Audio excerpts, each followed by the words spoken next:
बार क्या हुआ कि रैदास महाराज से मिलने का एक पपिया नाम के, सीधा लोग कह देते हैं कि पीपा नाम के, एक पीपा नाम के बादशाह थे। वो यानी बहुत ही धार्मिक प्रवृत्ति उनकी, विशेष सज्जनता थी।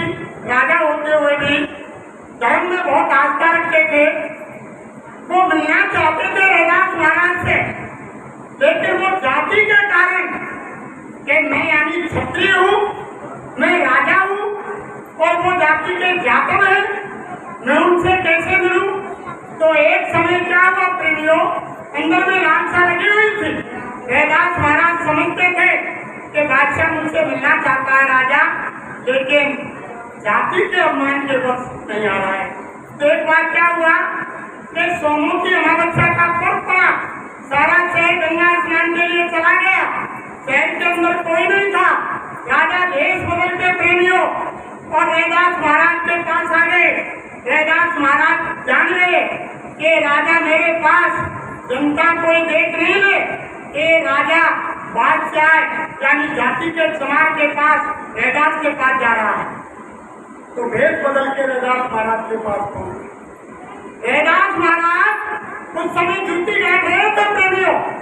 जैसे ही राजा वहां पहुंचे, दंडवत प्रणाम हुआ, राजा को आसन दिया और आसन देने के बाद जो दया की धार ऊपर सतलोक सचखंड से उतरी थी, रविदास महाराज ने जिस कुंडी के अंदर वो चमड़ा जलाते थे पत्ती लगाने के लिए, उसी में से वो अमृत लिया। वो अमृत था, वो चमड़े का पानी नहीं था प्रेमियों, वो दया तो ऊपर से उतर के आई थी। उसी में से अंगुली में पानी लिया और राजा के सामने किया, अरे के राजन लो, ये मालिक का प्रसाद।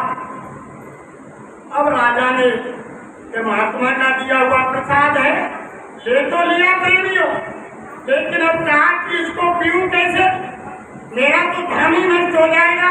ये चमड़ा जलाने वाला पाप और ये भी जाति का समाज, और यानी मैं इस पानी को पी करके मेरा ही यानी धर्म कर्म सारा चला जाएगा। तो राजा ने नजर बचा करके वो रैदास महाराज समझ गए, उन्होंने दृष्टि नीति की, तभी यानी राजा ने उसको मुंह में न डाल के अपनी गर्दन पर फेंका। कुर्ते पर दाग लगे प्रेमियों। तुरंत घर आया, घर आकर सोचने लगा, आज तो मेरा धर्म बच गया, बड़ी मुश्किल से बचा है और अब की बार कदापि ऐसा नहीं करूंगा। आज मेरा धर्म रैदास ने खत्म कर दिया होता, जल्दी करो नहीं शहर के लोग आ जाएंगे।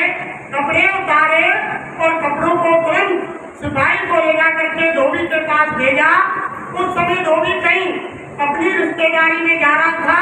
धोबी ने कहा कि आज ये महाराज के कपड़े नहीं धोएंगे, कल धोऊंगा। सिपाही ने कहा कि नहीं, महाराज का अर्जेंट ऑर्डर है कि आज ही कपड़े साफ किए जाएंगे। तब उनकी बच्ची बोली कि पिताश्री आप चले जाओ, मैं राजा के कपड़ों को साफ कर दूं। धोबी चले गए राजा के कपड़ों को लेकर प्रेमियों। उस धोबी की बच्ची ने उन्होंने बहुत कोशिश की, लेकिन जो ताज था सतलोक के अमृत का, वो यानी वो कॉलर से नहीं छूटा, राजा के कुर्ते से नहीं गया।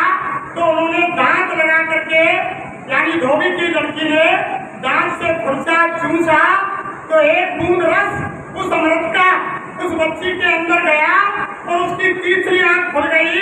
पर यानी सारी वो क्रिया वो घर से बैठे बताने लगी कि हमारे कैसे यहाँ बैठे हैं, कि भरतपुर में क्या हो रहा है, दिल्ली में क्या हो रहा है, शमशाबाद में क्या हो रहा है, आगरे में क्या हो रहा है, फतेहाबाद में क्या हो रहा है। वो सारी चर्चा वहां से बैठे बैठे बताने,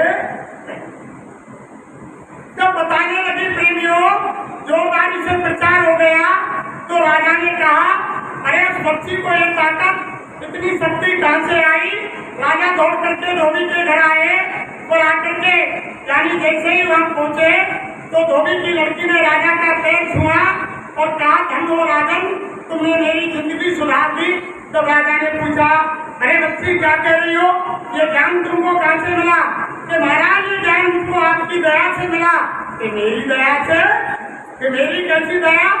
कि आपके कुर्ते के अंदर कॉलर पर दाग लगा हुआ था, वो दाग साबुन पानी पट्टी में डालने से नहीं गया। जब राजा के कपड़े होने के नाते मैंने उसको मुंह से चूसा, दांत से खुरचा, जब उसका पानी मेरे अंदर गया, एक बूंद अमृत जाते ही मेरे अंदर की ये रत्ती की सी ये सारा नजारा उसका है। तो राजा को माथा धोखा प्रेमियों बड़ा पश्चाताप हुआ।